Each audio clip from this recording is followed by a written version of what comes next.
So we're going to be together for the next 2 hours, and you are here for a channeled experience, and that's why I'm here. I am a trance channel, also a conscious channel, and I work with a variety of beings, guides, teachers, masters, collectives, and they are here to help us. They're here to assist us, and it is my pleasure to connect and work with them because they are such loving beings, and they have great love for us. And a lot of times we look at these guides, beings, and collectives as being higher than and better than. And my experience is that they are so human-like. You know, they're very quick to say, hey, we don't have all the answers. We might have a little more access to knowledge than you do, but we're still trying to figure some stuff out.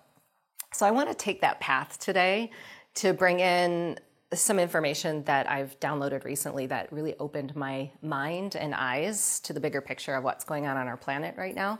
So we're going to spend some time talking about that.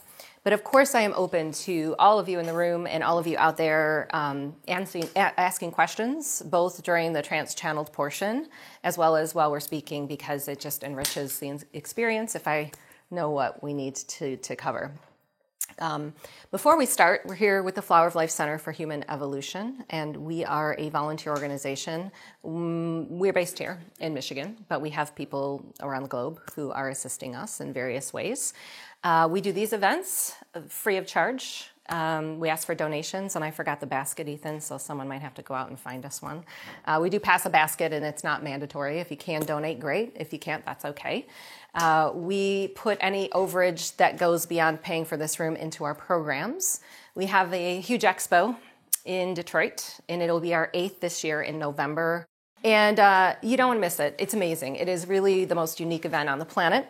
We bring teachers, healers from all over the globe to speak on very unique and up-and-coming topics, and we focus on the solutions. And there's a lot of solutions out there. And I personally believe the way that we're going to navigate what's going on the planet is to design our life to the solutions.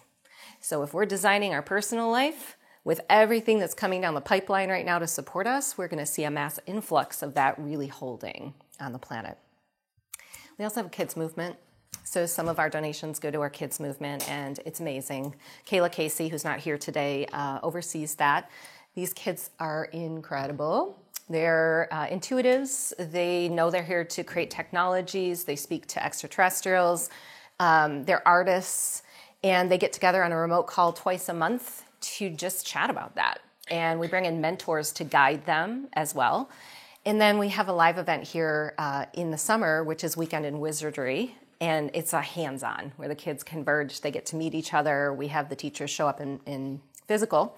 And we do all kinds of really cool stuff. So check that out on our websites, which are many. And personally, I have a mission here as well, and what I love about Flower of Life is everyone involved has their own little personal niche or mission or gift, but we get to come together and orchestrate this all-encompassing impact on the planet. And so my personal journey is really about bringing these messages in from these beings and guides. And if you're not familiar with my work, I do courses. I'm on number 14, which launches on Monday. So if you want to be a part of those live transmissions, check it out on my website, MichaelaSheldon.com. It's going to be all about soul alchemy. And what I love is when I close up a course and I launch into creating the next one, there's just these series of synchronicities that show up that lead me on the journey of where we need to go next. And it's in my channeled writings, it's in the downloads, it's in my client sessions, and it's amazing. I just see these themes start to pop up. And so in preparation for this, I have been channeling the outline and downloading and communicating, and in addition, editing my first book. So if those of you who are here might be in my Inner Circle community, which is a group of incredible humans across the globe who are interested in this material and who are getting together in physical in various locations throughout the globe to discuss it. And I'm offering my first book, the manuscript of my first book, free to these Inner Circle communities, which is pretty scary for me, but I've been preparing for that. And in the editing this past week, I read a chapter that had a profound impact on my understanding of what's going on vibrationally on the planet. And at a time when we could totally lose hope with everything that we see going on out there, it brought me right back to center to know that we are going in the right direction. So before I do the live channeling, I'm going to attempt to do justice to this with my human understanding, knowing the guides could do it far better and probably will come in and complement what I'm about to share. So if you've been following my work for quite some time, you know that the guides that I work with talk a lot about the universal grid. Sometimes they call it the universal time grid, the universal grid system. And Earth, for quite some time, has been encapsulated from it, meaning there's been this kind of filter or disconnection of the Earth from this multidimensional grid. And so I want to explain first what the grid is, which I had more insight on this past week. I know many of you who are here probably know of the Akashic Records and what the Akashic Records are, right? It's just a record of everything that ever is, was, has been throughout the universe. It's a massive amount of data, right? So as the universe was born and creation began, these records started assembling in non-physical, this massive amount of data.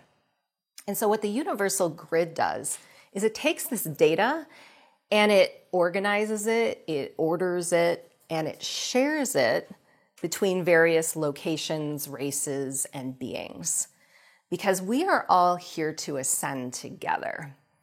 And I think the most important thing that we've lost sight of is that we're not just ascending because we're the low totem pole in the universal, collective family. We often think that, we're at the bottom of the totem pole. When really, ascension in the universe relies upon every single being that's present to share information. And we might think, well, we're going through a really crummy time. How is that helping anybody? We wouldn't be here experiencing if it didn't have a purpose somewhere else, in addition to expanding ourselves.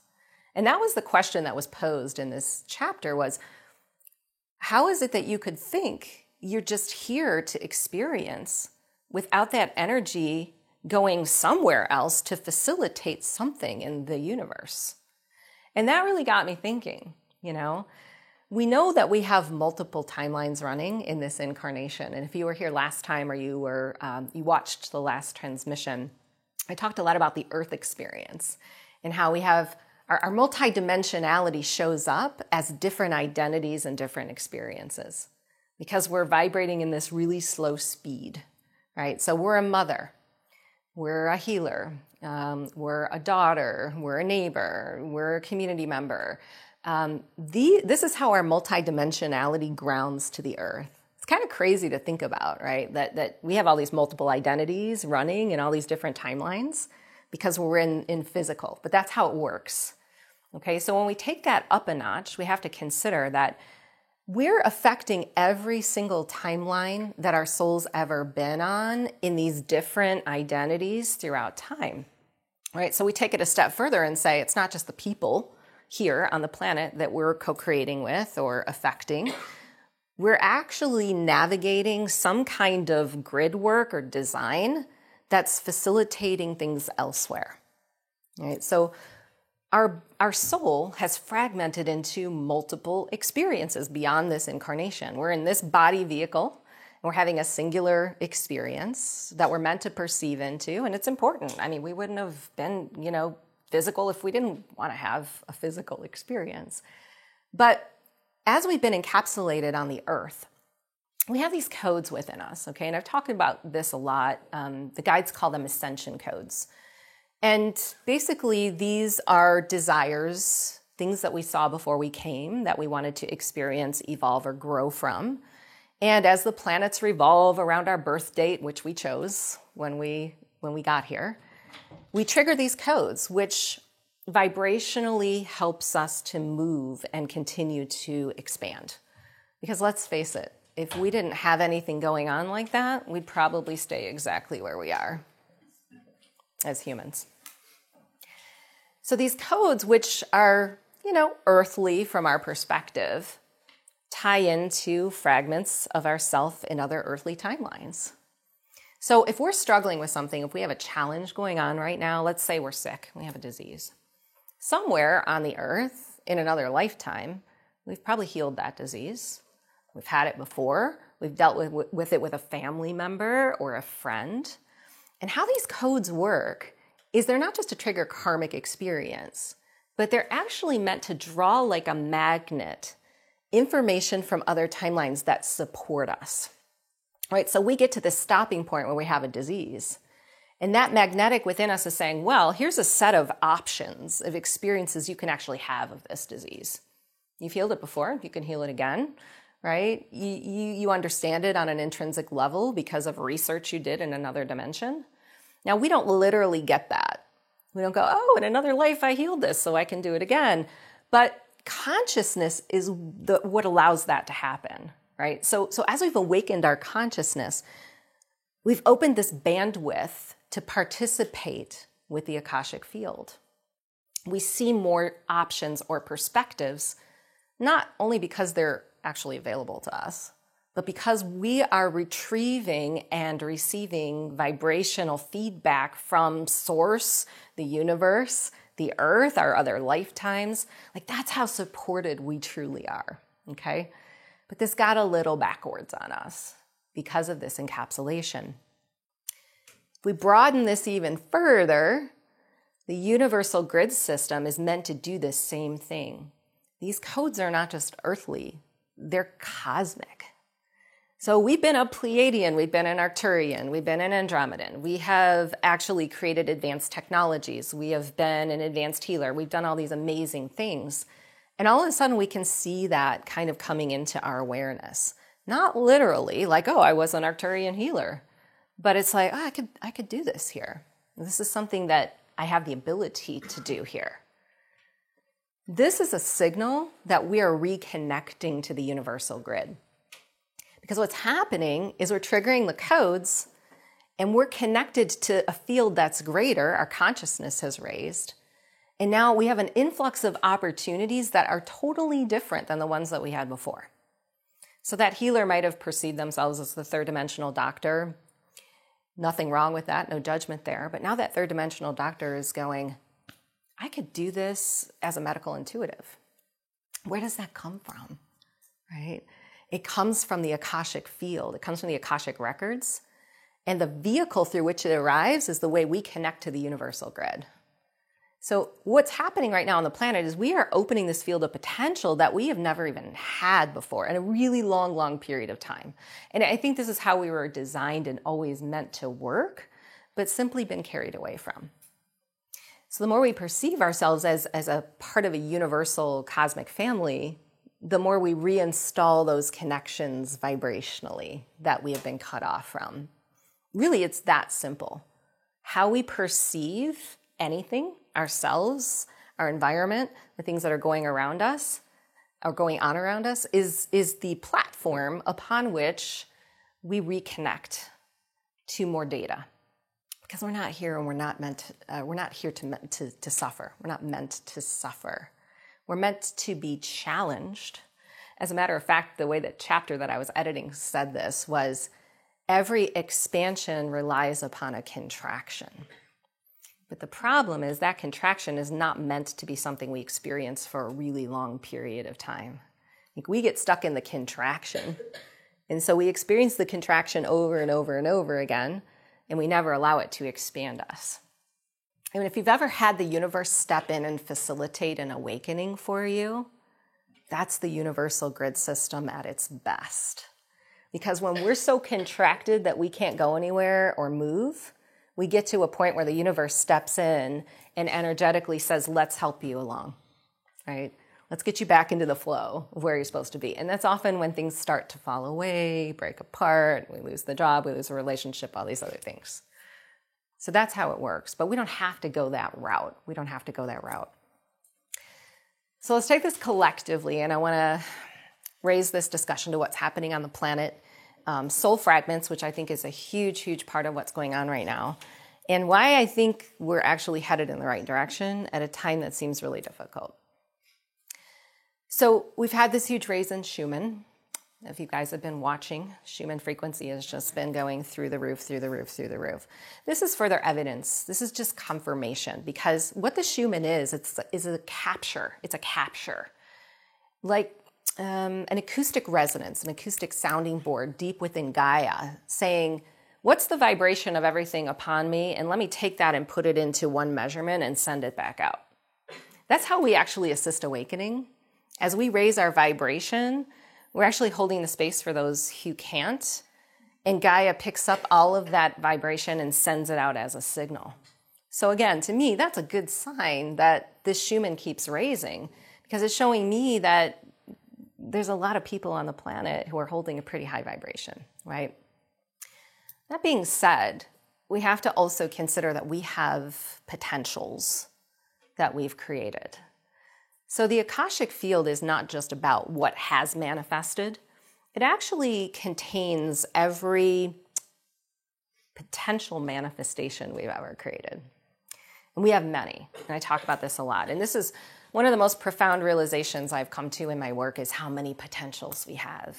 I mean, it's exciting and it's inspiring to think that we have this narrow set of criteria for our lives, and the guys can come in and say, well, you already created a potential where this is going to happen. And you could go, man, I could actually do that? Like, that's already co-creating for me? Yes, it totally is. But of course, we also have potentials we've created through a more constrictive or restricted viewpoint of ourselves. And this is what I think we're working out right now, okay? So the Schumann vibrates at a high speed. What that means is everything that we've created that vibrates in our potentials is going to start sorting itself out. Because if it doesn't match the vibration we're holding, and if it doesn't match the Schumann that keeps raising, something's going to have to give, right? And as we are in physical, we're holding an anchor to these potentials. There has to be a place where we meet them, right?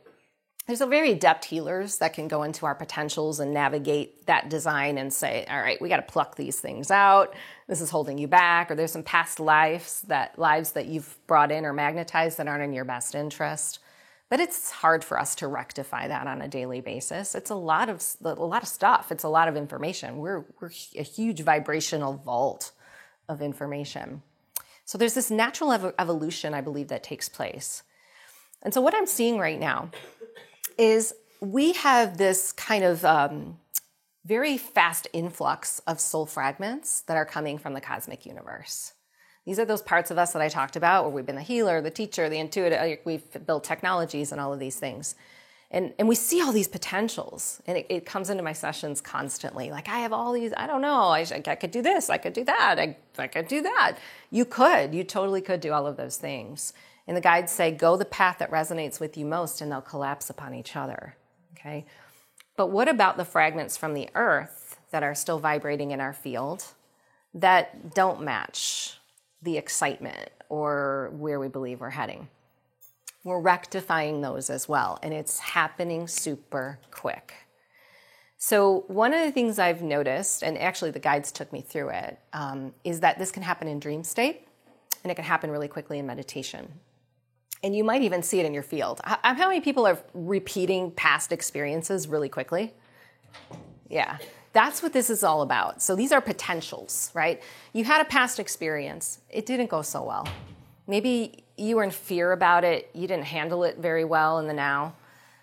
You immediately started creating another potential that was similar to it, and probably needs to be cleared because it's not a vibrational match to your highest potential. I had that happen recently. I'm like, why is this showing up for me? I just went through this. Well, the guide showed me, during the time that I walked through, I was in such a difficult state about it, tied up inside and, right, all those things that happen to us when we think we're not going to get through something, that I just created another potential that was parallel to it, that looked almost exactly the same way. It certainly did show up. And I was like, what the heck? Thought I conquered that. And they said, it's all about how you meet it in the now. You really just have to meet that potential that's showing up now in the way that you could have met it before, but perhaps didn't have the bandwidth to do. All right. Another thing that happened to me that was super cool was I had these really amazing dreams. Actually, I was time traveling. How many people time travel in their dreams? I mean, yeah, most of the time we are. Big time, yeah. So I found myself time traveling in dream state, and I kept going into these situations that were very similar to things that had happened to me before, but were annoying. And I was like, why am I here? Why? And I had all the guides. I saw them. I'm like, why am I here? And they said, you're clearing timeline potentials right now. And they were giving me all these profound messages about it. And I said, I got to wake up and write this down. They said, no, stay in the process. So I stayed in the process, and I carried out these different experiences that I didn't really like, one after another. Literally saw these tunnels of light open up from my aura, and the energy just clearing out, clearing out, clearing out. And I've had several people in my inner circle community post that they've had similar experiences. In their dreams, they're playing out these really scary things. And they said, are these real? Should we be concerned? And the guide said, you're clearing that stuff. You're just clearing it right out. You're perceiving it in dream state as the energy is just lifting away. And this is how quickly I think we have the opportunity right now to clear that stuff we've created that isn't serving us. The collective is a little messier, right? I mean, we look at what's happening on the planet and we kind of see the same thing, the repeat of things we've just experienced over and over again, whether it be a weather event, an earth catastrophe, a pandemic, right? These are potential timelines that our collective has created that are going to start coming to the surface and bubbling up really quickly to clear. But it's all how we interact with them that keeps us moving in the right direction. So the more that we hold peace during times of difficulty, now let's just back up and say, if we're in the midst of a crisis, a fire, an earthquake, we're not going to be at peace. But if we're on the other side of the planet and we're observing that, it's okay to feel disappointed and sad. But we have to be in that state of peace to hold it for those who can't, who are in the middle of that potential, so that we're not rerunning and replaying it again. This is what I truly believe. The physical action that we need to take is something we get really stuck in. And it's hard because we're so well-intentioned. When we see all these things going on, we're light workers. We want to be involved. We want to help, and we certainly should. And we're all here to assist in different ways. But where this chapter took me was we have to consider that everything is born of consciousness. And it is our consciousness that continues to facilitate and change what's happening vibrationally on the planet. So I think personally, we're quickly clearing timeline potentials over and over right now. And they are showing up in physical to the degree that our consciousness is able to perceive and interact with them and mold and shape them, right? If you're here to interact with something in physical, let's say you're here to send resources or to support in some way on the ground, you're going to do that, right? We all have our own way of assisting and supporting. But what the guides have said is align your energy first. Because if we do that from a state of fear, we're anchoring and sending out the signal that the universal grid is responding to. All right? So why do I think we're going to turn this around? Because if we're at the personal level having these realizations that we're cosmic healers, if we're drawing all these cosmic soul fragments, that means these connections are solid. Right? That means that the universal grid is reinstalled. And what that means is every challenge we face is going to be met with more opportunities to resolve it. We're getting more support. We have opened the bandwidth or the perspective consciously for us to receive vibrationally in a way that we never have before, at least not in our lifetime. So the universal grid, that design coming back in and reinstalling to the earth, offers us in our personal lives the opportunity to support the collective in ways that we may have never considered. And in addition, It's bringing in the support from these guides and beings that don't want to tread on our free will, but want to share from their history everything that they know and they're able to offer at times when our planet is going through difficulty. And to be honest, they look to us to do the same thing. I know that sounds crazy, and we think they're so perfect they would never need what we have down here.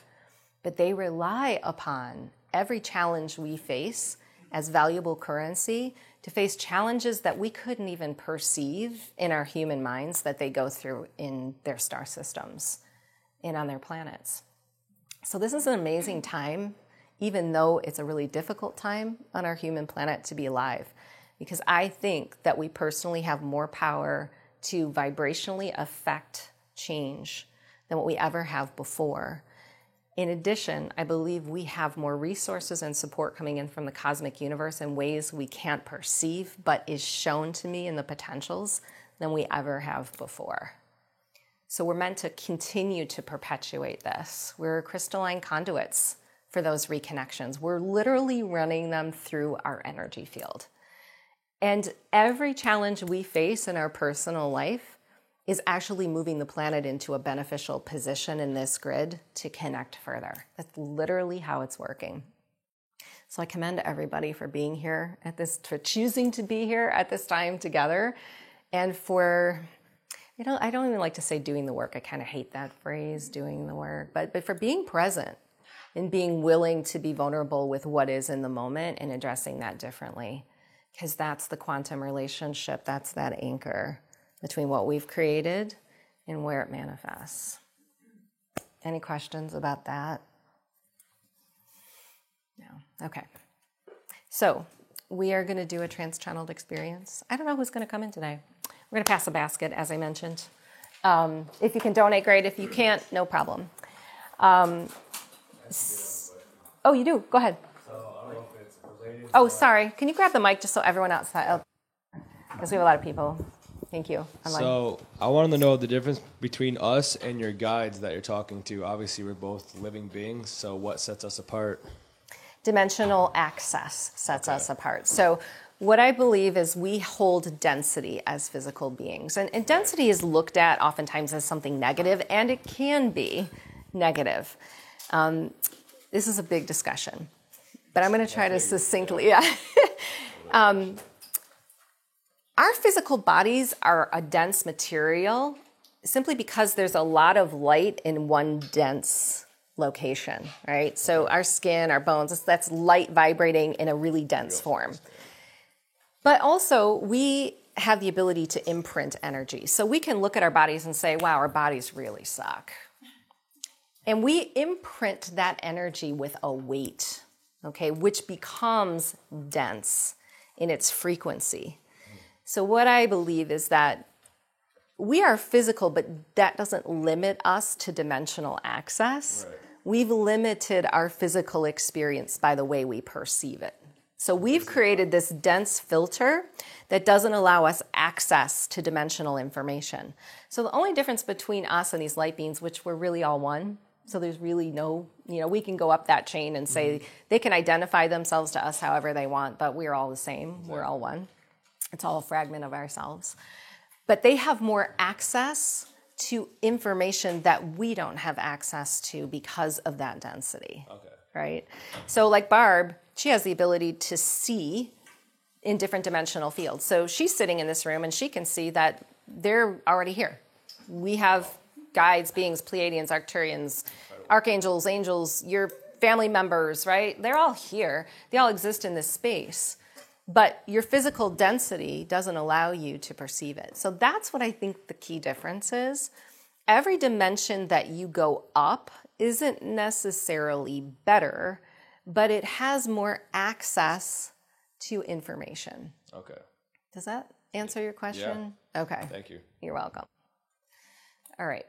Okay, so we're going to do a trans channeling. We usually get a general message for everybody here and out there. Don't have any clue what that's going to be or who that'll be from today. And then we take questions, so we will pass around a mic. So if you're in the room, just raise your hand and Ethan will hand you the mic so we get that on the recording. And if you're out there, you can type in the chat and we will take those questions as well. And we're going to work with multiple guides, teachers, masters today. I never know who that's going to be, but they'll all come in. And I'll always tell you who's here and who's speaking. And I do a little, I have this interesting snap all of a sudden. I don't know where it came from. It's just like, I'm in public and I'm like, woo, woo. Yeah, it's like I don't know, it's the way my new way of moderating the energy. Okay, we're going to work with the Pleiadians, and I welcome them.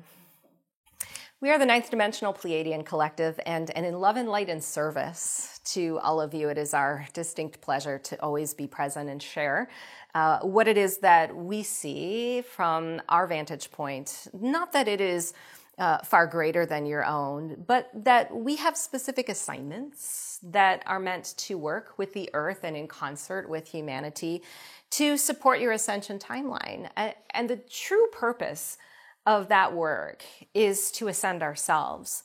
We have, throughout time, understood the deep relevance between everything that takes place upon the earth and its manifestation elsewhere as a potent tool for continuing to expand the universe. And we bring in this message today simply because we see so much expansion taking place based on what you've already experienced. So we commend you for being a part of a personal experience that was tied beyond your notion to a grander picture that's always been playing out universally.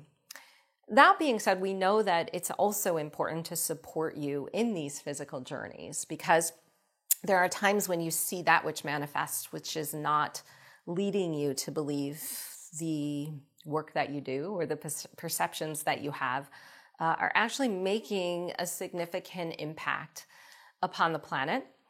And we understand your concerns because we have also gone through very significant transitions within our star system. Those transitions have not been always easy for us as Pleiadians who have gone through the understanding of the separation of the energy field from physical to non-physical, the acceptance of intergalactic beings into our cosmic family and the merging of genetics. All of that takes place on your planet as well. There's one specific message that we think would most benefit you in this time because there are so many of you that we perceive as feeling the loss of faith in what you see evolving within your collective. And that loss of faith is something that concerns us most, not because it must be rectified by us giving you the faith that you take and install within your consciousness, because true faith could never come from something outside of the self. What we want to offer is a suggestion on how to continually cultivate a state of faith that is most prudent for how your ascension timeline continues to evolve. And we start with the remembrance that many of you already know. The experience you're having is not linear. That although you have perceived time as a linear construct to organize within the mind your past, present, and future, that time is actually cyclical, multidimensional, and runs as a spiral. And this spiral is not unlike a vortex that's continually carrying you to the next experience that is in your highest interest, not just to evolve your personal life and your soul, but to also fan out like an auric wave, the energy that supports every other human that is in the same process. And we want you to begin with this perception that beyond what you perceive as difficult to overcome, there is a field of awareness that the mind cannot conceptualize, that only the higher self can see. And this vision is what was encoded in you before you arrived. It was a plan you set in motion across many other lifetimes that's showing up for you in the now. And if that plan were known to you, there would be no purpose to human life. Because why arrive in a physical body with the notion of how a divine plan would carry out in every moment? There would be no evolution or expansion from that. Because knowing what would occur in the next moment would only take you into the similar vibration of expectation that many of you are in restriction of right now. When you expect an outcome, you are actually holding yourself in resistance of what the universe is already conspiring to support within you. So often we find that humanity loses faith because in the moment they believe they do not have the support that they need in order to make decisions or to control outcomes that enables everything to turn out okay in the eyes of a human mind. When in reality, if you could see the interplay that's going on between what's going on right now for you and your personal reality and what's taking place on the entire planet, you would be amazed at the light worker you are. Because within every divine plan, there are a series of steps and codes that enable not the desires of a focused human mind into singular to be satisfied, but to go beyond what you've been entrained to believe is personal satisfaction and take it into a more global, rectifying situation. Because what you perceive as minimal in your timeline has vibrational relevance to similar imprinted timelines that match your experience. And we want to give you some examples to this, because there's been some discussion today about the universal grid and the Akashic records. And you have alluded to the imprint of energies. Well, this imprint is key because it is the crux of how vibrational matching takes place beyond your knowing. And it is how the universe organizes and channels information between various locations. So let's say, for example, your car breaks down. And as your car breaks down, you may feel the frustration of not knowing exactly how much it's going to cost in physical, monetary abundance, or what it's going to take in order to repair it. But you are now late for work, and you have already calculated all of the missed hours and responsibilities that you have missed because of this difficulty in your life. The more that you tune into the very narrow perception of the mishap that's occurring, the more you are imprinting that timeline experience similarly to every other misfortune that's playing out on the planet. So when you find yourself in the midst of a difficult situation, it is not the feeling of it that necessarily imprints the energy, but the lack of faith in knowing that it is going to turn out in the way that your soul has already decided and many others are coming to complement, that creates a negative imprint. Because anytime you lose faith in your ability to rectify any situation, that is compounding every other situation on the planet where humans have lost faith. This is how closely connected you are as a human collective. So it's okay to feel frustrated as you enter an experience that is taking you away from what you perceive your work is in the world. And it is okay to feel disappointed when things don't turn out in the way that you may have expected.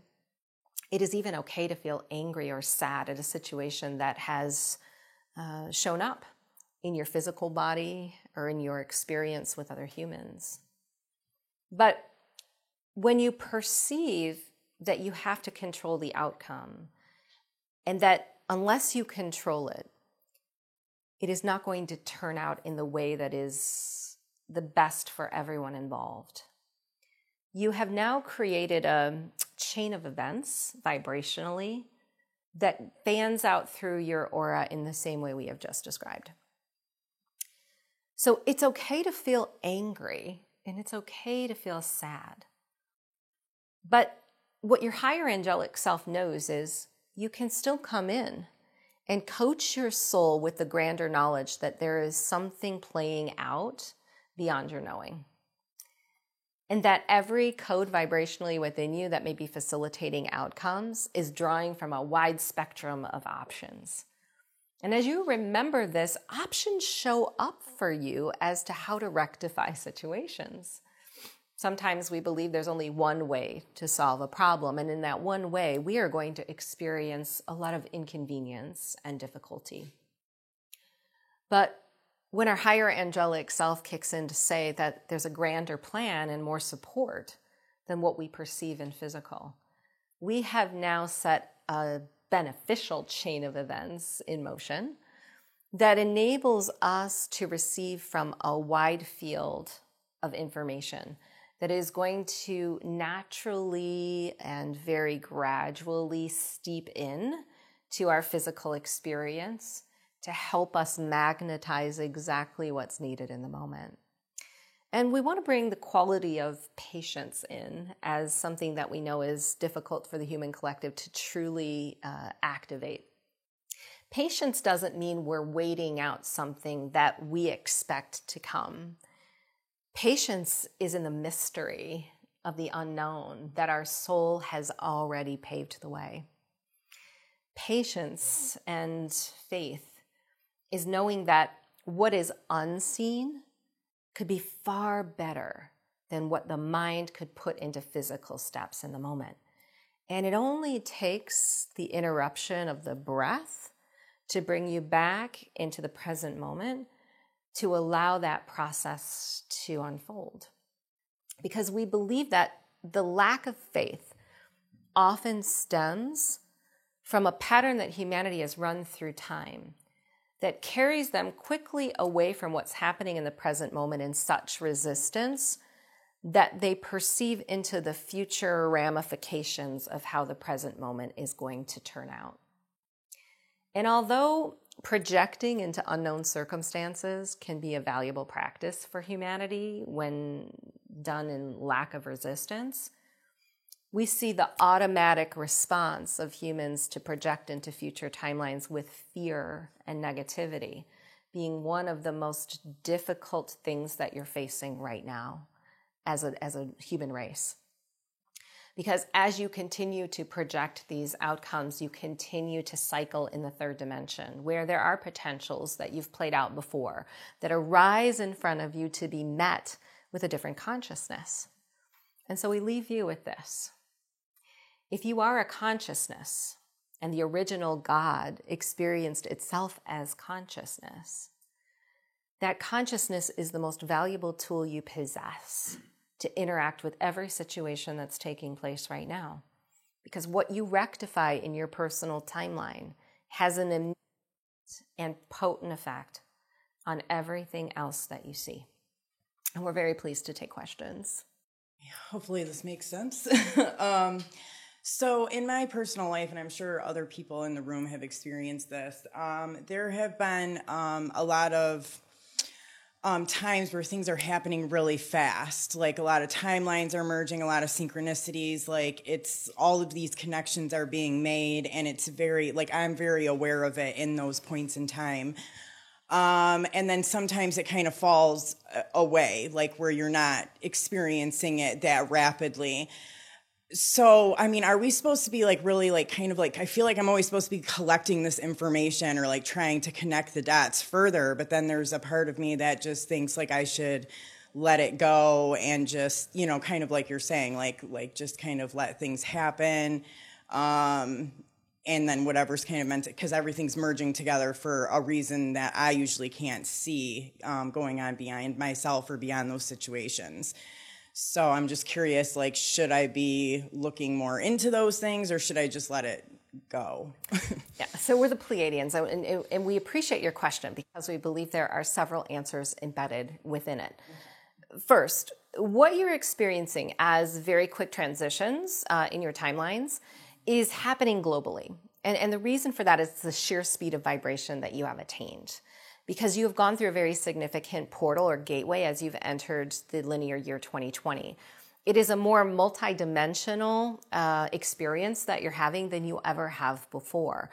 And timelines, remember, are simply fragments of yourself in different dimensions that are co-creating with other humans. So there's a mathematical equation that goes on within you. As you're raising your vibration, every experience that you're having on every timeline has to modify itself to calculate what is going on as a vibrational human. So that means if you're moving through space and time very quickly as an advanced human soul, if you are perceiving in a very wide vantage point, what you're going to find is your timelines are going to match very quickly the movement of your soul through your transitional experience. That being said, we also cannot negate the presence of the Schumann and its interaction with this. Because as the Schumann wanes and accelerates, you're going to naturally experience an alchemy of your timelines.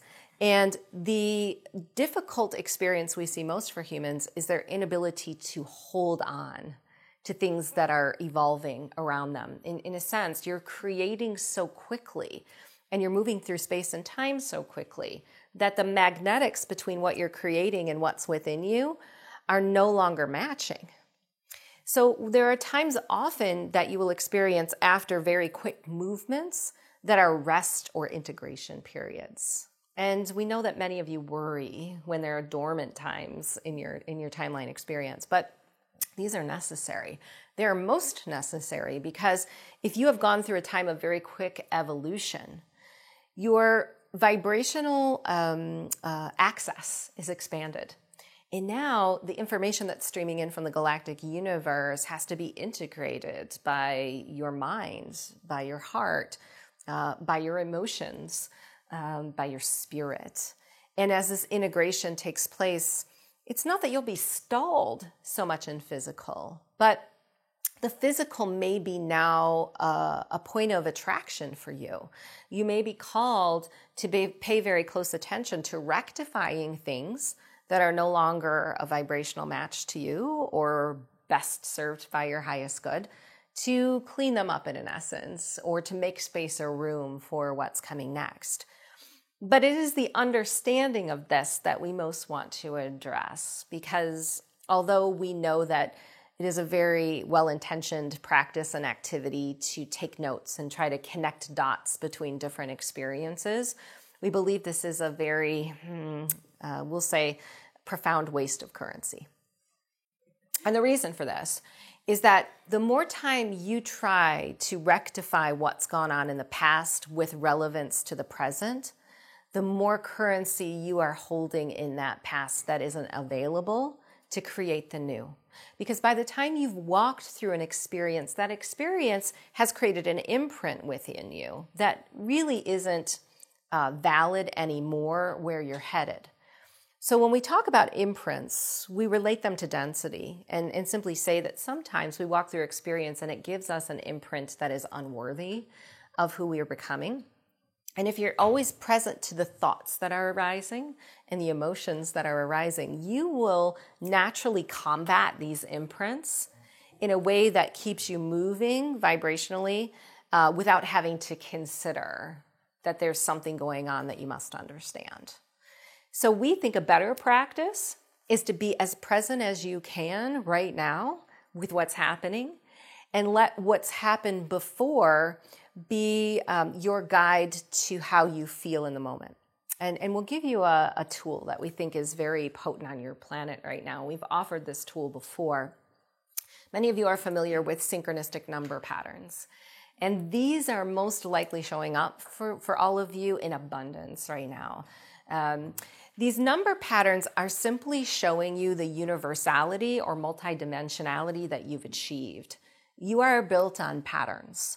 So when you begin to see number patterns, what you must know is there's either a beneficial or hurtful pattern that you're running that needs your immediate attention. So when you see a number pattern, it's an excellent opportunity for you to do what you're trying to do by connecting the dots between all of these different experiences in the quantum realm. And that is to pay attention to exactly what you were thinking or feeling when those numbers were shown. Because if it is something that's validating of who you are or positively focused in your future, the universe is giving you immediate feedback that that is something to continue to practice. If you're feeling in the moment judgmental of the self or unworthy of something that you believe is your path ahead, the universe is giving you also immediate feedback in that moment of a pattern that may be coming from something you experienced before that can simply and easily be rectified in the moment with some affirmation or change in direction. And so we ask you to put that practice to good use, because as the universe continues to give you feedback and synchronicities in physical, it's a very valuable opportunity to cultivate the relationship between the past and the present without having to literally or deliberately put the mental focus to it. That doesn't always best serve you. Hi, so this is kind of an odd question, but what is a good use, or what's the best way to integrate dark energy into your being? Okay, so we're the Pleiadians, and we're pleased to continue because darkness is something that is relevant and useful on your planet. It's just been taken into a context that isn't helpful for you in your current state. So we want to start by taking you into the original definition of light and dark that we perceive, and then talk about how it's been taken out of context and really get to the core of your question. The original God fragmented itself into duality or polarity to begin to experience what it was and how it could expand and create. The yin, the yang, the dark, the light, these polarities of experience are necessary because unless we have the ability to interact with these different aspects, we don't have the ability to truly understand how unique we are and how our preferences have validity in the outer world. Darkness in that yin-yang symbol that many of you are familiar with is really just a density. It's where light is so compact that it forms a material experience. And as we are light and continue to emanate as light, we infiltrate that physicality or density in such a way that we mold it and shape it. So in a sense, darkness is a compact physical density, or it can be an imprinted weight that is present in the universe that is helping us to rectify our light.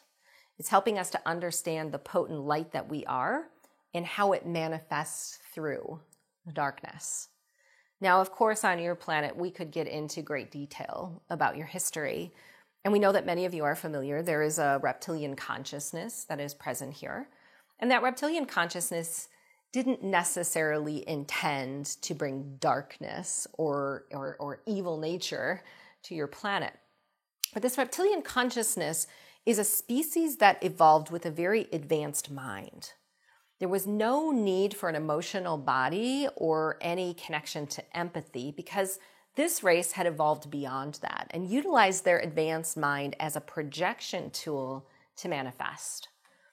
You have become immersed within and hybridized with, for lack of a better term, this reptilian consciousness. As we say that, we know many of you will be put into a state of fear. And we say that the fear vibration you hold only comes from your inability to see what true darkness is, an opportunity to validate your light. But nonetheless, what has happened is you have become very focused into the mind being physical, the mind being void or separate of emotions and empathy. And because of that, this reptilian consciousness and the close proximity of them to your human collective has assigned humans to timelines that have manifested here to carry out things that are not in humans' best interest. So we actually see darkness on your planet, which is simply an evolutionary process, become something that it was never meant to be. That being said, you are still dealing with this as a human race. So there are two forms of darkness you may interact with. There is a non-physical presence or consciousness, And there is darkness that manifests as physical interaction or activity. By the time a dark consciousness has become a physical activity that you're immersed in, you are already playing out the scenarios of what that darkness entails for you. So at that point, the way that you meet that darkness in any moment is the anchor between its non-physical self and your physical reality that can transmute it. In other words, when you find yourself in the midst of a dark situation with another human, for example, the way that you meet that darkness, not unlike the general message that we have brought in today, has everything to do with how it alchemizes and changes back into the light that it always was.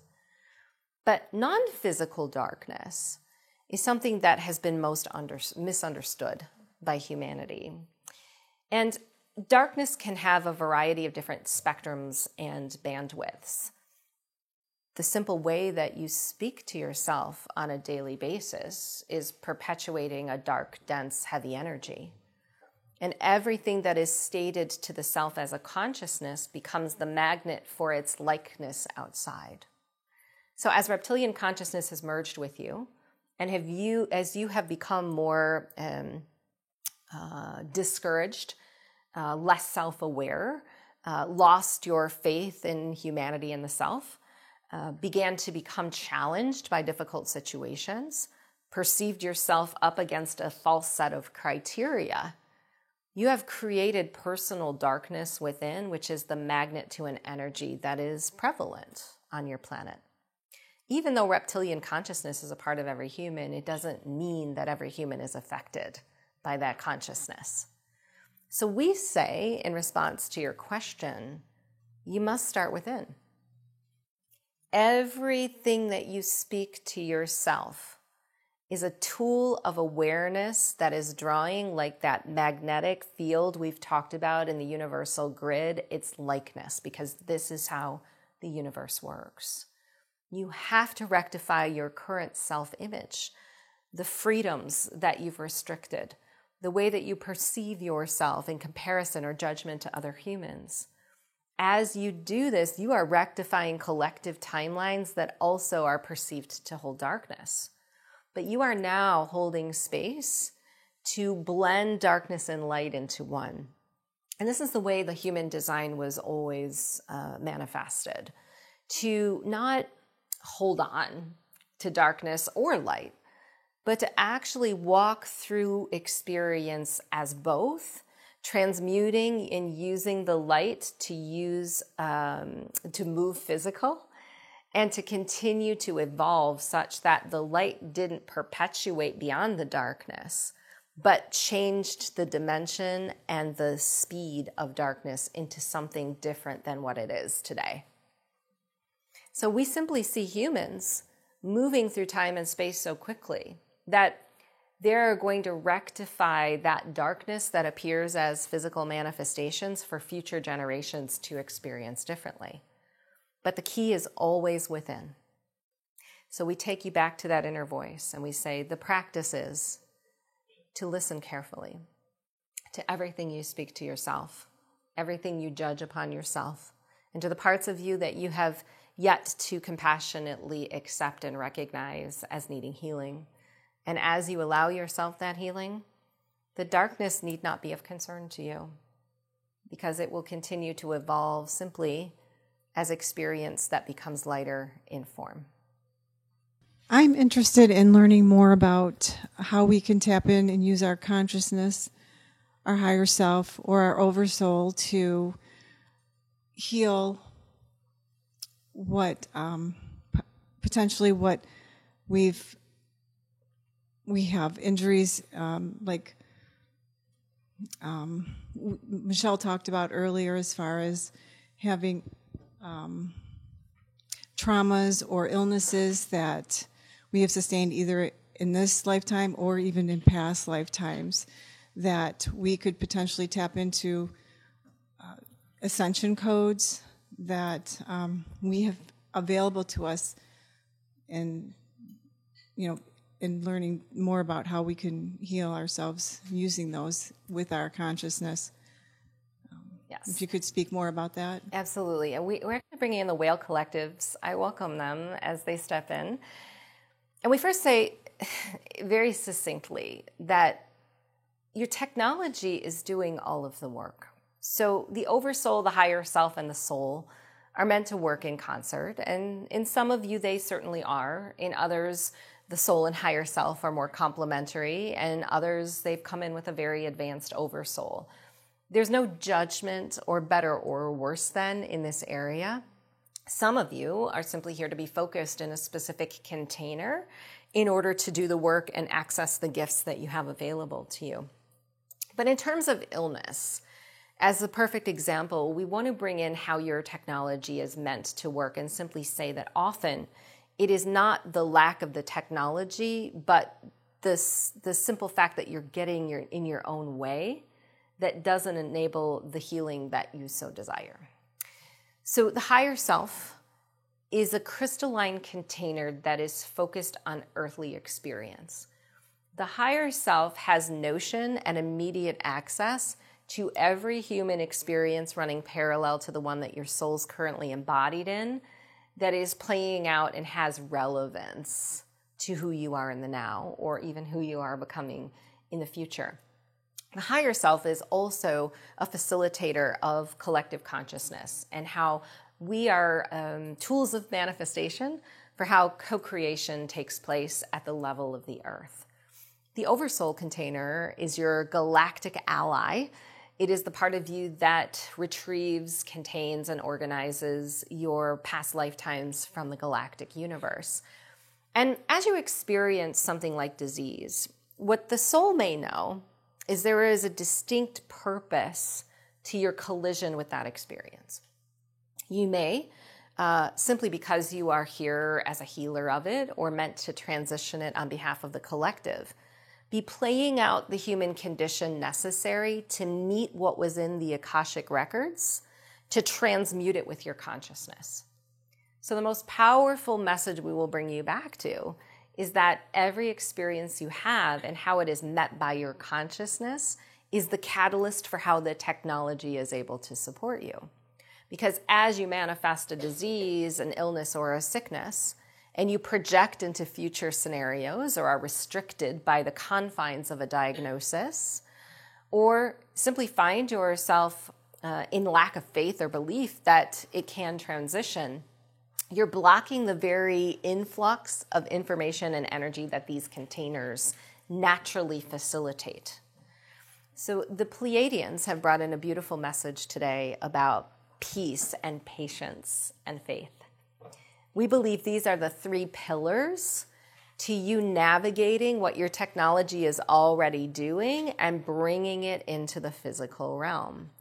And there's a very significant reason for this that we want to speak on regarding your magnetic field. Because void of any specific process, and we know this may be the crux of your question, what is the process by which I'm able to utilize these as a tool for healing? Void of any specific process, every single human who comes to this transmission has a magnetic field. And that magnetic field is either working for you or perpetuating the same story. So it is within your human best interest to expand your magnetic field as far and wide as possible. Because what the magnetic field does is it acts as a capture for your personal reality. And this is truly where synchronicities and guideposts begin before they're even noticed by you in the outer world. So to activate magnetics, we know that there are a variety of processes meditatively, for example, that you can embark on using the breath. We believe that every human needs to be led to the practice that is most comfortable to them. But any practice of the breath is going to naturally activate your magnetic field. So what might be happening in a situation where you've manifested a disease is that your oversoul and higher self are completely connected. They are bringing the information in that combats whatever it is that's going on. But your magnetic field is so restricted in the fear that you feel about this experience that's playing out that it doesn't have the bandwidth to hold the information that's truly coming in. So your goal in any situation is to expand your magnetics as far as possible as a holding tank, to organize and to retrieve what is needed for your succinct situation. And we often find that humans get very stuck in the same patterns of others. So diagnosis is your worst enemy. Because as you receive a diagnosis, there's often two specific paths that arrive that humans are meant to follow. And this has even become entrenched in your spiritual teachings. For example, in order to manifest an outcome, there's a very prescriptive process that must be addressed in order to receive. And we're here to say that every energy signature is different. Every disease or illness that's manifested could never be compared to another. And how it's meant to be rectified within you is the divine orchestration of what your soul knows it needs and what the universe is waiting to provide.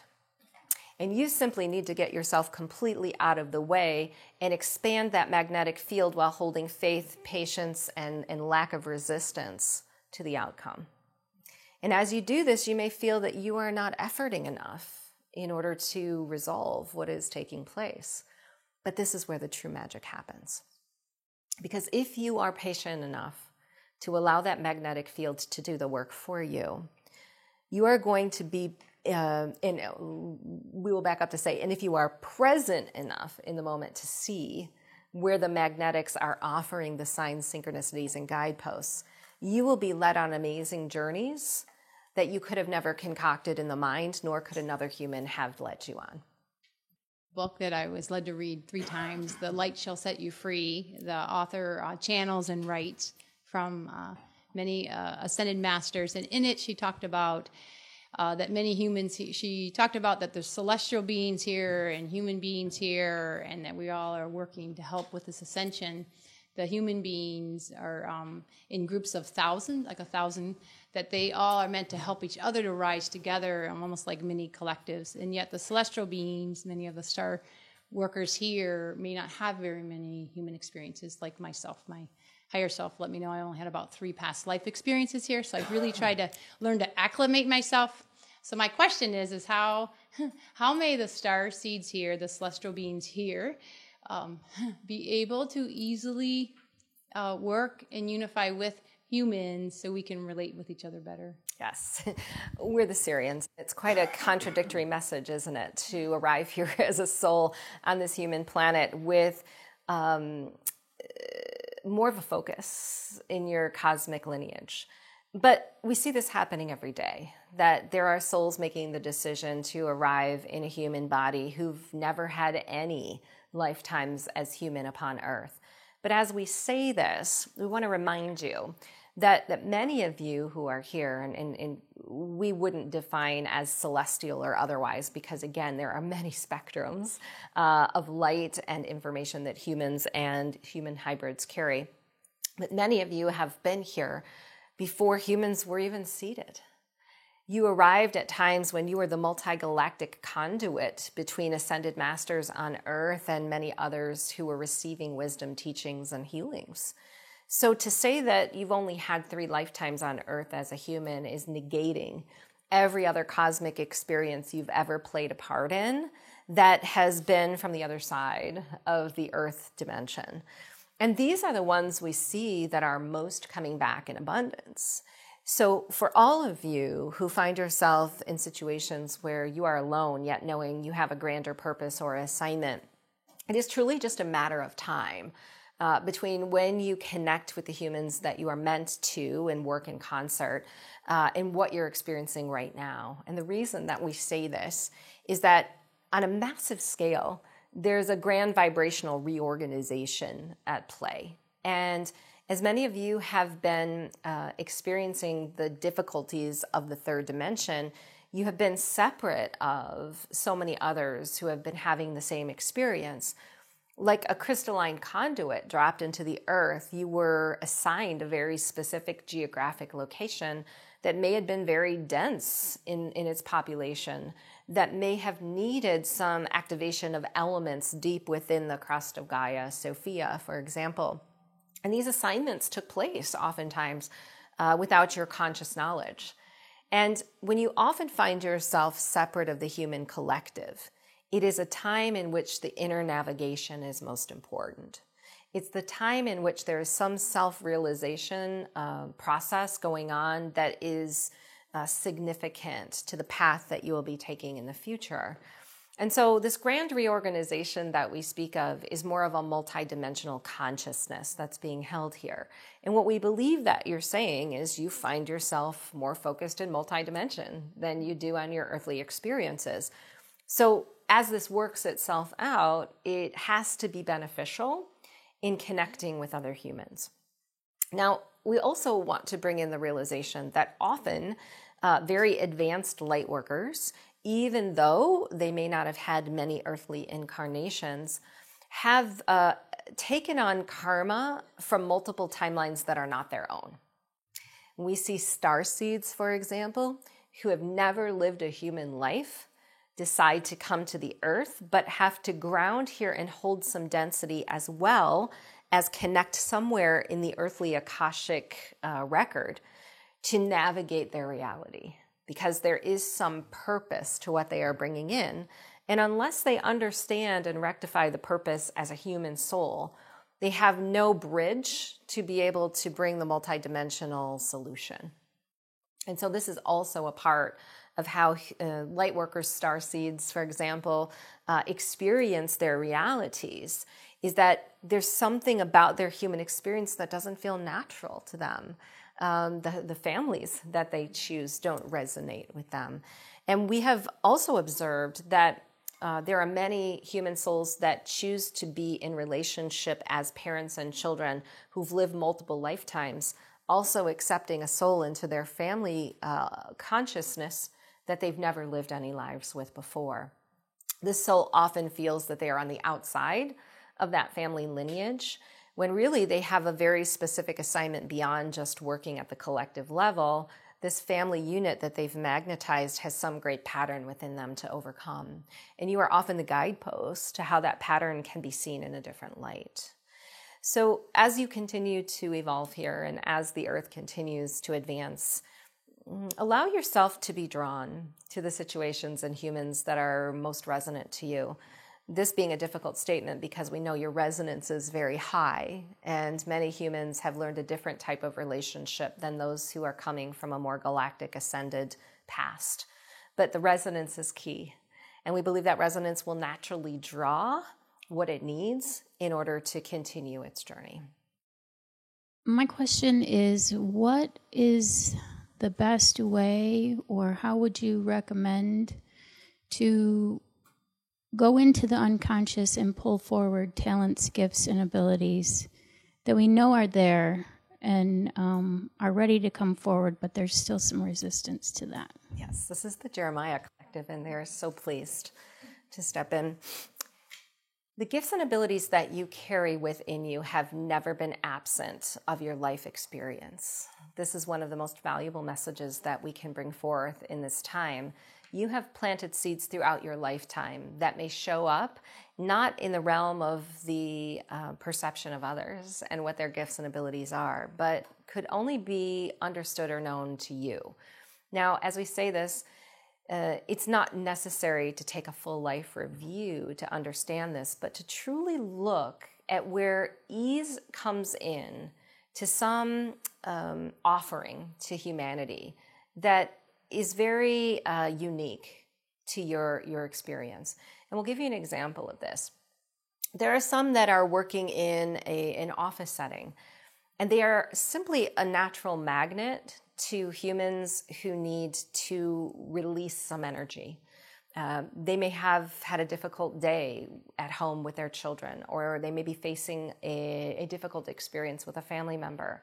But there's one person within that office collective that is always drawing those people that need to release emotionally that energy. I want you to look at that as obviously some advanced gift that's showing up in physical that you can tap into and understand better. Because if humans are drawn to you for a specific purpose, then that purpose has always been present. Now, that being said, we always have to bring meditation into this answer, because meditation is where we release resistance to what is already there, because the gifts that you desire to uncover are not ones that need to be found by you, but remembered. The remembrance truly comes when we release resistance to what we see in the outer world as something that we have to live up to, a standard. And there is no one human that possesses the exact same gifts and abilities and the way that they can be utilized on the planet. And that's an interesting statement for us to make and for you to consider, that you may be looking at a healer or a channel in a way that you desire to also uncover within you, when in reality, you're being shown something that you desire because the ability is there in a different way.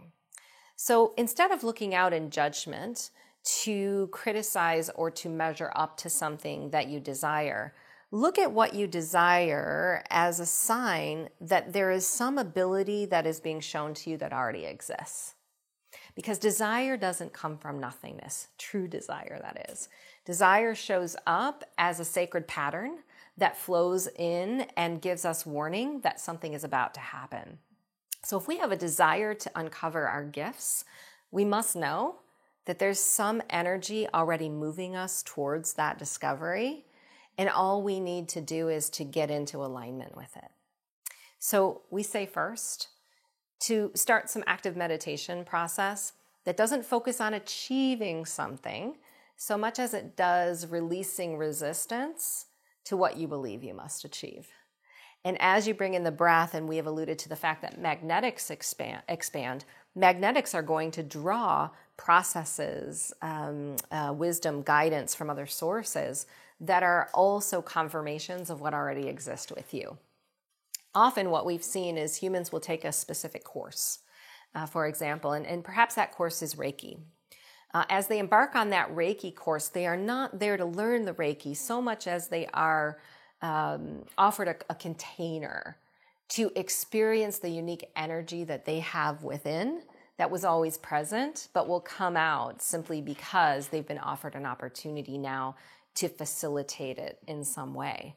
But just because you are in that class does not mean that your energy field works the same way as any other Reiki healer who's embarking on that study, you see. So we say follow what you desire, but not in a way that it has to look like anything else, and to release the resistance. And finally, extrasensory is a very valuable place to start, because all of you have sensitivities in your extrasensory that are physically focused. For example, there are preferences that you have. If you are someone who is very attuned to sound, for example, you may find yourself constantly listening to music or listening to books, for example, or sound may be something that is annoying to you if the pitch is too loud. This is a gateway to understand that there is some clairaudient ability within you that can be accessed and understood in non-physical. Very similarly, if you're one that is always using your voice, if you're a singer or someone who enjoys speaking, there must be something within the throat chakra, in that vocal container, that is a natural gift for you that can be explored. So we say simply observe in physical the extrasensories and nuances that you have, extra sensitivities and nuances that you have, and they are gateways to uncovering what is within. What is the significance of this year, 2020? Yeah, so we're the Pleiadians, and we're very pleased. Well, every year in linear has a great significance, and it would be difficult for us to say there is only one significance to the linear year you have entered. But we simply say that any expectation that the human collective has around embarking on a timeline actually becomes built into your vibrational potentials as something that you must experience. So the simple expectation and even what you've learned in ancient civilizations and teachings, that this would be a pivotal time on your planet, has further supported what you will experience. The gateway to 2020 for us is something that is leading humans into a very quick paced clearing and change on the planet. Much of what you have been focused on before this linear year has been in your singular experience. Many of you have been on the journey of rectifying aspects of your soul and your past lives, things in the body, for example. And we believe that you're now making a shift into a more collective focus. And this is why the year 2020 as a linear timeline is showing more focus at the level of the collective, because this is truly where the transitions are taking place. That being said, we see 2020 also as a year of alchemy. And we want to describe our definition of what alchemy is. It is not leaving behind that which you are not, but it is taking who you have been and perceiving it as something new. So what's happening right now as you enter this 2020 gateway is there are parts of you from the past that you have looked upon as being less than or negative, and you are utilizing them as valuable currency to further create something for the collective. We also believe that the year 2020 is leading into several years of reorganization of hierarchies. And we have stated this time and time again, that there are hierarchical structures that have manifested in physical on your planet that can no longer survive in the vibration you've attained. So because of that, you are seeing a breaking down of structures such as your government, such as your monetary system, your education system, for example, your healthcare system. These hierarchies are going to become more and more unstable. And you are here to bring the creative solutions into your personal life that anchor them for the collective. And finally, I believe that the year 2020 becomes the alchemy of how the collective uses its past as a navigation tool or GPS into the future. Because the replaying of history must have a purpose. To see things manifest time and time again in a similar but different state is an awakening for the entire collective that they must be addressed differently than ever before. So we see many of you stepping outside of the realm of the consistent problems that you have faced to actually operate in a multidimensional field where solutions are coming in but are requiring an anchor in your field. This is a time that may feel very fearful to humans, to step away from the things that they have navigated through the eyes of safety and to take the leap beyond some of these hierarchical programs that are no longer and never were maintaining your safety. And to fully realize that you are safe in your sovereignty to create the next steps of the journey of not only yourself, your families, but all of humanity, as this journey opens up with the support of the galactic beings and guides that are here in abundance, and the Earth herself, who is moving into a new galactic position to continue to support humanity. She is purging dimensional information that's no longer relevant to you and others at a very rapid pace.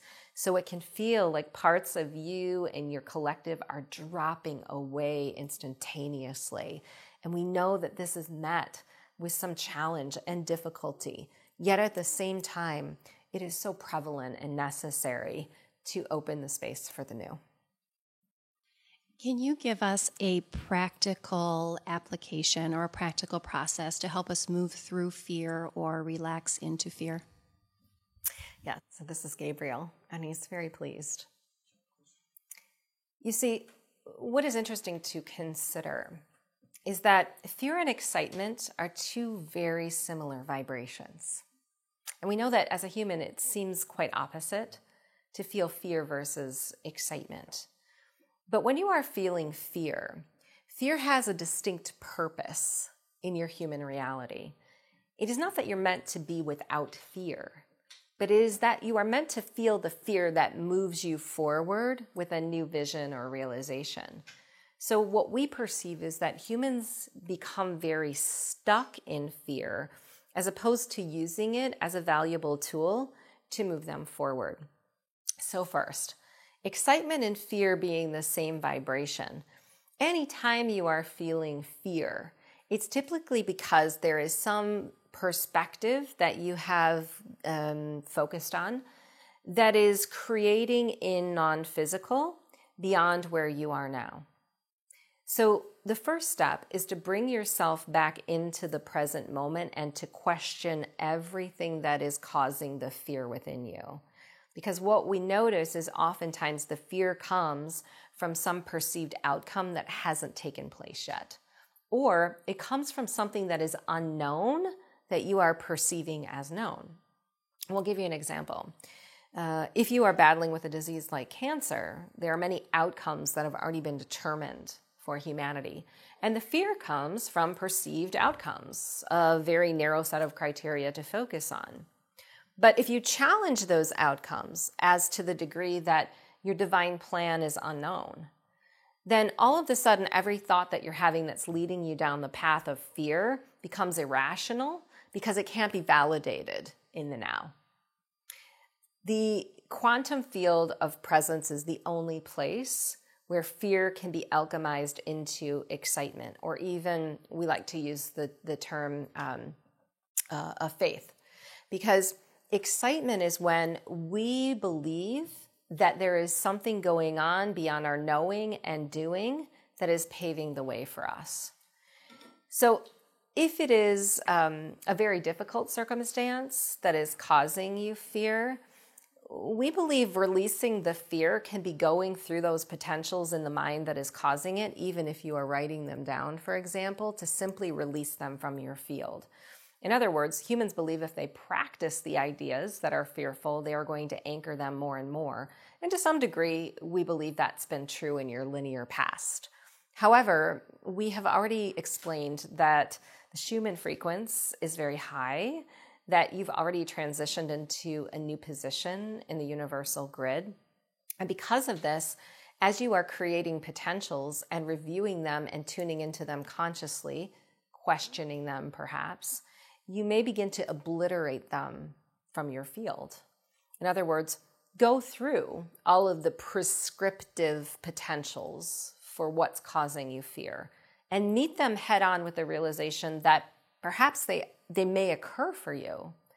And as you do that, you're releasing the resistance to outcomes that relieves the fear and takes that fear and puts it into a beneficial position within your energy field that can actually turn it into excitement for the unknown. You see, because once you rectify meeting every discordant potential as an acceptance that it may simply be your path, now the resistance that you feel to where the universe is guiding you is completely gone. And even if the fear remains to a degree, it can now be a launching pad for how you meet the future.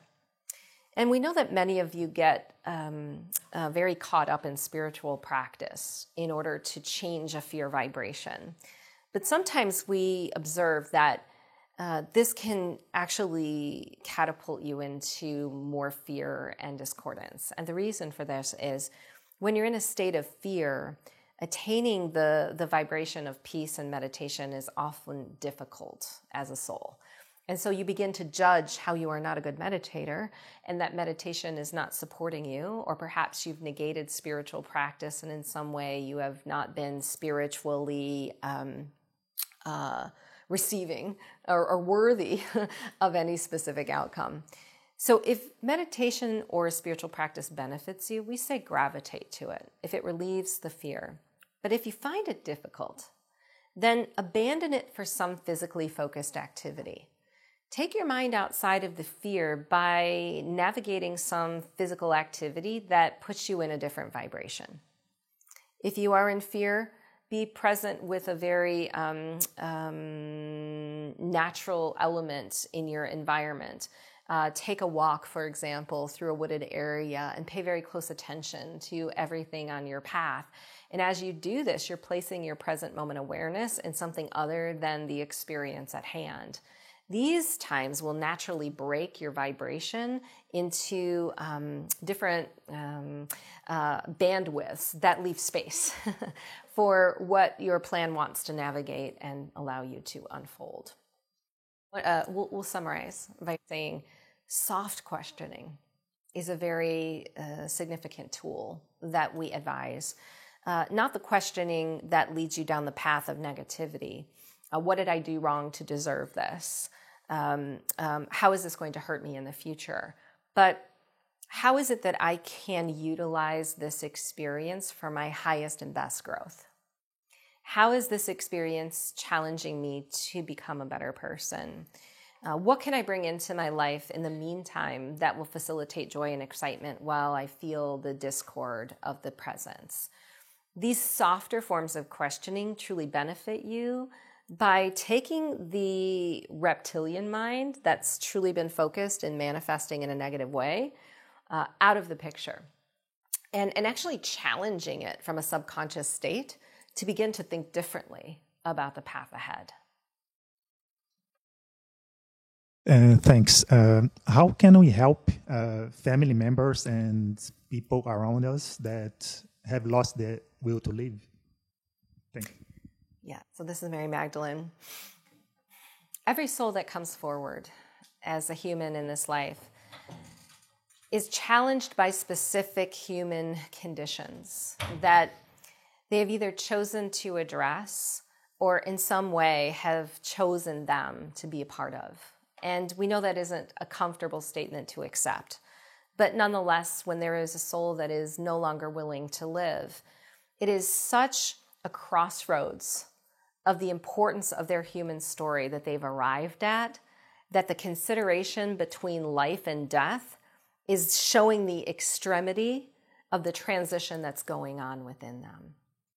So that extremity is something that becomes difficult or overwhelming for the soul. But as a family member, as a soul partner, you must also understand that you would not be in contract with this human if there wasn't also some relevance to how you are here to serve or what you are here as a soul to evolve through. So even souls that choose to leave the planet in difficult or challenging circumstances have planned that exit point long before coming and had the opportunity to either take it or not. But every human connected to them in that decision has some very pertinent or relevant part of that story that is making them who they are.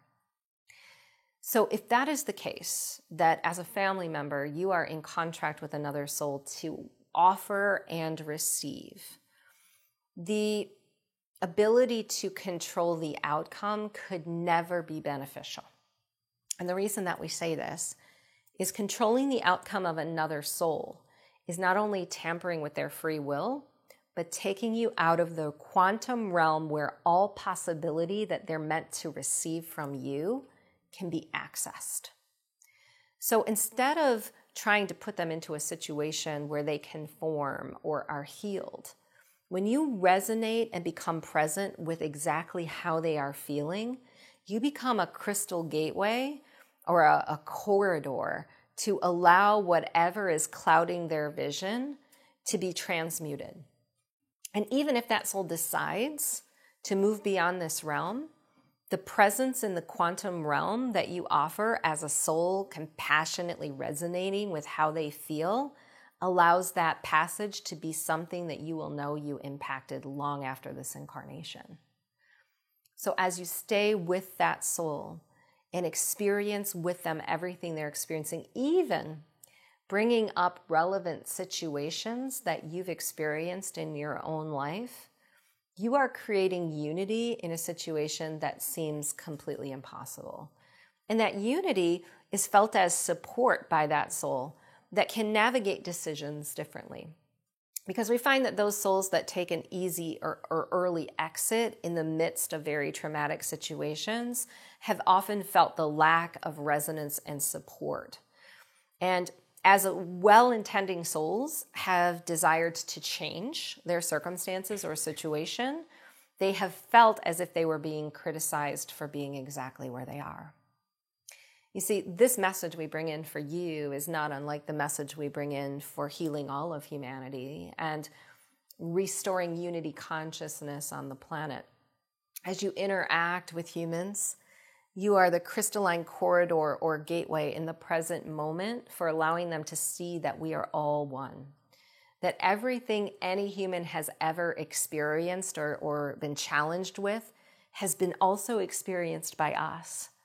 And we hold space not by raising our vibration such that they receive it from us, but by meeting them exactly where they are to show them that we support everything that they feel in the moment. So our greatest advice to you is to be present with the situation at hand and to offer the guidance that is not showing them the way, but is helping them to understand the connection that you have. Because in that connection, more information flows than what you could ever rectify as you take physical steps. Okay, my question is about cancer patients. They're told to stay away from sugar and carbohydrates because it feeds cancer. People with high cholesterol are also told to stay away from sugar and carbohydrates. My question is, are fruits and vegetables and complex carbs, such as white potatoes and whole grains, also detrimental to someone that wants to get rid of cancer or high cholesterol? We have Archangel Raphael and we also have the Arcturians here, and they're both going to bring in separate messages about your question. So the complex carbohydrates and sugars that you find in naturally occurring sources such as fruits and vegetables on your planet are naturally attuned to the body consciousness of the human design. So what that means is they all have a specific purpose, and they are meant to interact in certain ways, making them beneficial to human healing and balance. As we say this, we want to also help you understand that the original human design and body archetype has been taken away from its original design or original birthplace. And there have been a series of genetic modifications, both of your earth as well as of your physical bodies, that don't allow this process to always work in the way that it is meant to. So what's happened is you've manifested a variety of diseases, not unlike cancer, that are diagnosed in all the same ways, but have very unique situations and circumstances playing out in each body. And this is why we could never give one answer for every human. It would be difficult for us to say across the board that every human who's manifested cancer would benefit from plants and complex carbohydrates that are naturally occurring versus the sugars and carbohydrates that are not. In some circumstances, there may be a gradual need to eliminate all sources of complex carbohydrates and sugars for a short period of time while the body comes back into balance. And the reason that we say this is the body consciousness in some humans has the lack of distinguishing now at this point between what is man-made and what is natural. And the reason is so much genetic modification has taken place within the earth that plants have actually been perceived by the body as man-made. So that being said, every human has to follow their implicit internal guidance. And we support the both purging of as well as bringing in of these natural resources to tune into how the body is responding. And in a cancer situation, we know that things can change very quickly. But we also know that the way humans feel is often masked by diagnoses and expectations. When a cancer patient is working out healing, much of the discomfort and feeling in the body, void of any chemical interruption, is coming from what they perceive the body to do versus what the body is really doing. So the human life force signature has actually been separate of the body consciousness. And your life force signature is actually meant to align you with whatever is needed for specific healing. So as we've said this, we want to take you back to a previous question in which we offered advice about your magnetic field. because we truly believe that every disease that's manifested on the planet is showing within that human a restrictive magnetic field. By the time disease has manifested, your vibration and magnetics have become so depleted that it's almost close to your body to the degree we can't even recognize it as separate. And this is why we believe any form of breath work or Kundalini, for example, is one of the most beneficial protocols of any experience. And we know that humans are very adept at going straight to diet. And if you look out upon the planet, you'll become completely overwhelmed and confused by the contradictory advice out there. And that contradictory advice only exists because every human is unique to the degree of healing process that they need to incorporate. And we simply say, allow your magnetics to draw you to whatever process is necessary, and then tune into the body consciousness and be its best friend as you recognize true signals as to whether or not this is working. In general, every plant consciousness on your planet, regardless of its sugar content, is meant to be beneficially utilized by a light being. The breath facilitates that. So if you are consuming some complex carbohydrate or fruit substance from the earth, and you are not involved in some active breath process or even access to solar frequencies, for example, what you may find is that you aren't able to recycle and replenish the body in response to what is taken in. Further, what Archangel Raphael wants every human to understand is that the diet that you eat, the food that you eat, is only a reflection of your consciousness. So if you are drawn to complex carbohydrates and they're not good for your system, it is your consciousness that needs to shift, not to perhaps rectifying some disease, but to achieving overall health and longevity. Because we believe that you're often working with a very limited set of criteria when the holistic view or the unity consciousness in the body is what needs to be supported. Cancer is only a group of cells that are acting separate of the whole. And if we are focused on unity, not resolving disease, what happens is all of the cells begin to interact, communicate, and work together. And the breath facilitates this. So pure organic sources from the earth in conjunction with the breath and expanding your magnetic field are the best course of action for any human. Quick digestive processes on your planet that have evolved through time also have to be addressed.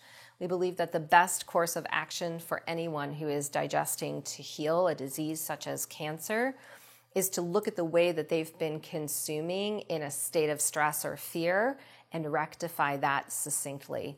Because the microbiotics and organisms in the body that support the distribution of these sugars and complex carbohydrates have to be in balance as well in order for them to work properly. Could the guides talk about the state of consciousness in Africa? I live in Kenya on the coast of Mombasa, and from my vantage point, everything seems to be going completely topsy-turvy.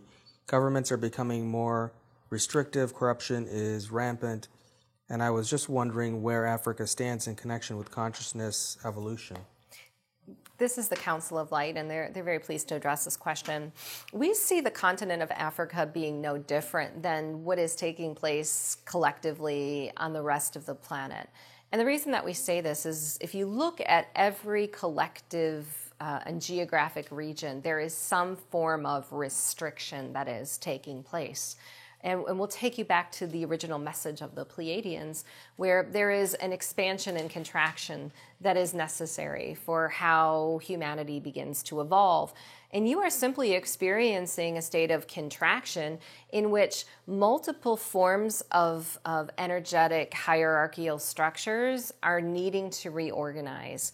What happens when a consciousness begins to reorganize is there is natural resistance to that movement. It's not unlike any human.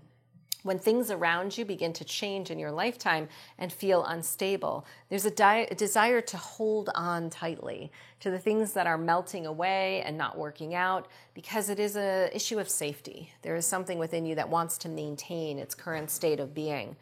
Collective consciousness is no different. Your governments, for example, they are a collective consciousness. They are not just singular humans working together physically. So as that consciousness begins to feel movement and change, it is naturally going to restrict and hold on to the things that it is perceiving will keep it stable or safe that much harder. In addition, we have already alluded to the fact that there is a natural clearing process going on, and every potential that you've created is showing up in the physical field for you as humans to meet it with a new consciousness. So this is part of what you're experiencing in the continent of Africa, no different than what other humans are also experiencing it. But remember, every geographic location draws humans who have similar records. So it is not just what's going on the collective scale, but the soul of every human that has come to live in that geographic region has some similar contract or code that is being triggered collectively. And we see this in so many different situations. It is not elusive to the continent that you've asked us to. It is happening all over the planet. So consider that what you see taking place in Africa is not only a collective clearing and reorganization, but a playing out of the timelines that the souls that have chosen to live there have planned long before coming. We believe that some of the most difficult experiences that you're having there are geared towards sovereignty and freedom. And not unlike many other locations, this is going on in many different timelines. But many of the souls that have chosen to gravitate to this area are focused on the lack of resources and a hierarchical structure that has kept them separate of them over time, as well as their perceived lack of sovereignty that's being rectified. We do believe as you work through the next 2 linear years, much of this reorganization is going to take place regardless of your perceived outcome of it, and open up pockets of consciousness for new, less restrictive, we don't even want to call it government, but oversight agencies to step in. And we also believe that as a collective, multiple races and continents are meant to work more in concert. This is what Unity Consciousness is facilitating. So much of what you will see be brought in as a resource to transition what you see today will also come from outside. I would like an understanding of a process I'm going through. I'm being shown parts of my life like a movie. It feels like I'm experiencing a life review, very detailed and even involves my emotional body. Does this experience have to do with integrating my fragmented parts? Yes, so we're the Nihal. And we do want to explain this process because we believe many of you are subject to it over the next several years. It is less of a life review and more of a reorganization of your soul fragments. The parts of your identity that have held separate imprints that are now merging together to strengthen the whole. And these processes can take place in a variety of ways. For example, we have already mentioned that in dream state, you may be taken on a journey of some of your past experiences in linear time, or into the quantum realm where potentials lie to work out and rectify those. Any life review situation, any soul who's experiencing their life come up again in review is a significant timeline cross. It's a time in which the ley lines of your soul are becoming merged and information is starting to flow together to strengthen you as a new identity. Source energy in the 5th dimension doesn't respond to multiple signals very efficiently. What's been happening through time is that these separate identities have been slowing your speed of manifestation. So think of this life review as being an energetic preparation to send a consistent signal to source energy as to who you are and what is needed in this timeline. Parts of you from the past may be holding back on your ability to draw from the galactic universe what is needed to support your highest becoming. For example, your inner child. There may be childhood wounds that have never been addressed or rectified. You may replay these not because you have to gain some understanding from them or you have to do some active healing of them, but there are parts of you that are now being met by the opposite. There might be some worthiness that that inner child never had, or there may be some courage that that inner child needs to receive, that all of a sudden it's being acknowledged from a part of you that needs to embrace it and encompass it in the whole. So think of this as a reuniting of sorts, of parts of yourself that may have been in the past anchored in a slower speed of vibration that are now being raised up, merged, and activated with the whole. And as this happens, being more aware of every inner feeling, thought, or notion is how source energy is going to most benefit you in your further manifestation process. For example, as this past inner child life may be coming in, there may be a part of you that realizes you've come a long way. There may be a part of you that realizes you're doing so much better. There may be a part of you that says, there's something I've achieved since then that I never thought I would achieve. These active and strong statements of soul alchemy anchor your manifestation process to something that doesn't have to be efforted as, so much as it is an internal flow of living prayer or positive thought. So for people that aren't vegan, what is a process or a way to alchemize your food to raise it to a higher vibration? Yes. We're the Arcturians, and we first wish to say that regardless of what you desire to feed your body with, there is both a physical and a non-physical effect that is taking place. So as your physical material integrates physical food, everything that you bring in, as you know, has a relevant process that it's going to be a part of. You have been led to believe that eating a certain amount of a certain type of food is going to benefit a certain type of process. And because you have those beliefs, ways of nourishing yourself still exist from the third dimension that may not even be in your best interest. But it is the non-physical imprint of foods that we often concern of the most. And there are two ways that you receive these non-physical imprints. First, everything that you consume has a dominant imprint, whether it be derived through time, such as emotion, or whether it be derived through history in terms of evolution. For example, a head of cauliflower may have evolved through time to be something completely different than it was when it first originated. And now it has a different imprint. That imprint may be genetically modified, it may be pure, it may be lacking something that was originally seeded here, but that imprint in non-physical is going to have an effect on you. Animal products, for example. The most important imprint we see coming from eating meat has to do with emotional imprints, because not unlike humans, every emotional experience you have is stored within your body tissues, your muscles. And this is why so much contraction takes place in the physical body when something is unresolved. The fear vibration or the joy that's been experienced by that animal is held within the tissues and the muscles and becomes a part of you once it is ingested. So we say first, choose very wisely as to the vibration of the nutrients that you intake. Because whether it is an animal product or a plant, the history and upbringing and evolution of that animal or plant should be in alignment with what you desire for yourself.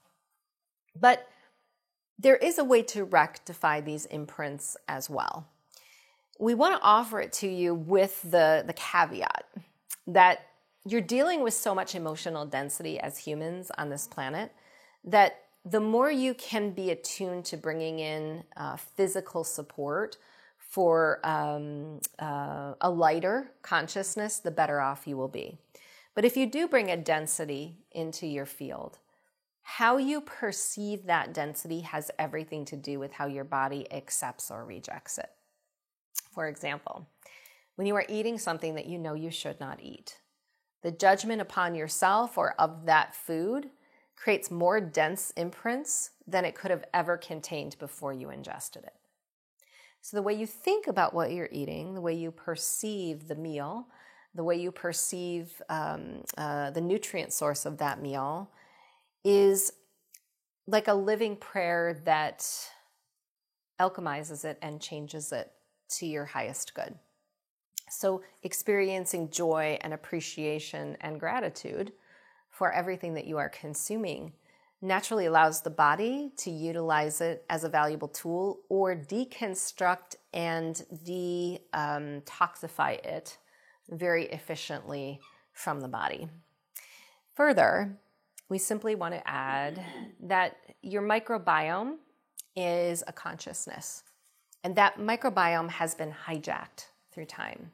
Stress has been a huge catalyst in how your microbiome is no longer supporting the best outcomes for your nutrient deficiencies and nutrient-dense meals. It's often taking you on a journey of craving foods that are not in your life force energy signature, and it's causing you to further separate the energy fields of the mind, the spirit, the emotions, by keeping you very stagnant. And so the microbiotics require not only diversity in very pure and clean sources, but also communication and breath, such that they can do the job that they were always intended to do and lead you to the things that are best suited by you. And finally, as you release resistance around the way any other perceives you must nourish yourself, and you lack the judgment of how you are nourishing yourself, you will find your body leading the way and taking you down a path of what was always meant to be in your experience to support your highest consciousness. Could you conclude the session, please? Yes. All of us who are here are always so joyful and appreciative that you allow us in, and offer to you that everything that we have brought today is not integrated by the mind, that through your heart we are upholding a signal of coherence that goes beyond this room and interaction, that will continue to lead you to more information that is best suited by your soul and higher self. Thank you. Okay. Thank you for being here.